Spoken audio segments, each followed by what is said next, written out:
आपल्या सोबत अमोल मिटकरी आहेत. काय सांगणार, शेवटला दिवस आहे आजचा अधिवेशनाचा. काय मिळालं, काय वाटते तुम्हाला? अजूनही मंत्रिपद खाते वाटप नाही झालेत. आज सकाळी देवेंद्र फडणवीस साहेबांकडे चहा पाण्याचा कार्यक्रम होता, नाश्त्याचा, मुख्यमंत्री महोदयांकडे.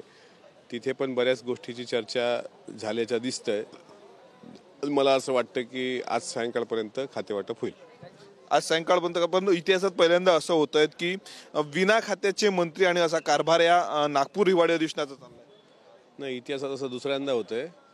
मागच्या वेळेस सुद्धा बिना खात्याचे मंत्री म्हणून अनेक दिवस काही लोकांना राहावं लागलं.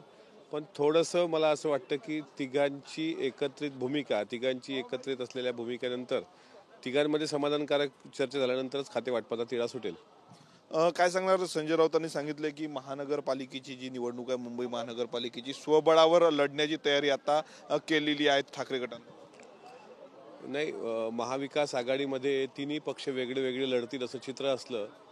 महायुतीमध्ये मात्र आम्ही तिघही एकत्र लढण्याचा आमचा प्रामाणिक प्रयत्न आहे.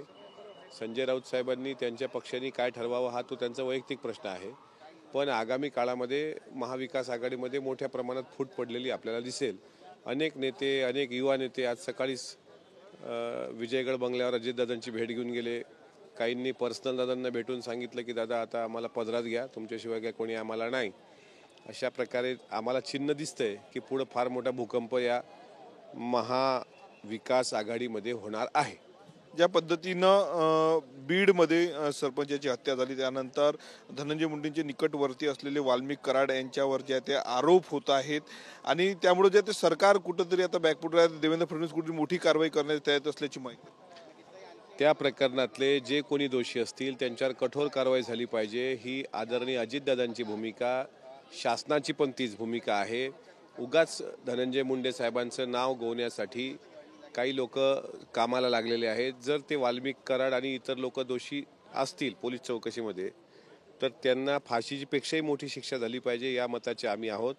मात्र त्याचं धनंजय मुंडे साहेबांच्या नावाचा वापर करून काही लोक, मग ते सत्तेतली पण आहेत, सत्तेच्या बाहेरची पण आहेत, जाणीवपूर्वक मुंडे साहेबांना टार्गेट करतायत. त्यामध्ये जितेंद्र आव्हाड अग्रेसर आहेत. त्यांची वेगळी वेगळी कारणं आहेत. तो जुना त्यांचा काहीतरी राग द्वेष त्यांच्यावर असेल. पण जे कोणी पीडित कुटुंब आहे त्यांना न्याय भेटला पाहिजे या मताचे आम्ही सर्व आहोत. त्यामुळे कोणीही आरोपी असला, कितीही मोठा असला, तर त्याला सोडणार नाही असं अजितदादांनी पण सभागृहात सांगितलंय. आणि आम्हाला विश्वास आहे की या मस्साजोग सरपंच हत्या प्रकरणामध्ये आरोपींवर कठोरात कठोर शासन व्हावं, हीच भूमिका आमच्या शासनाची आहे. शेवटला प्रश्न, छगन भुजबळ नाराज आहेत मंत्रिपद न मिळाल्यामुळे. ते जर शरद पवारांच्या राष्ट्रवादीत येत असेल तर त्यांचं स्वागत आहे असं खासदार निलेश लंकेंनी म्हटलं. कसं पाहत? नाही, लंके साहेबांनी कोण्या अधिकारात म्हटलं हे ते त्यांना विचारलं पाहिजे. शेवटी सुतावरून स्वर्ग गाठण्याचा काही लोकांचा प्रयत्न आहे.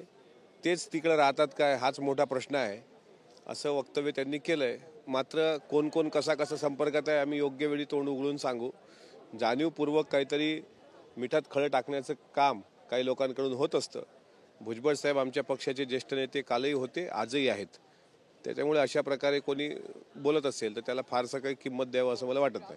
नक्कीच. तर हे अमोल मिटकरी होते. आज सायंकाळपर्यंत जे आहे ते खातेवाटप होणार असल्याची माहिती त्यांनी दिलेली आहे. कॅमेरामॅन हरीश नेकीसह मी स्वप्नील उमाप, TV9 मराठी, नागपूर.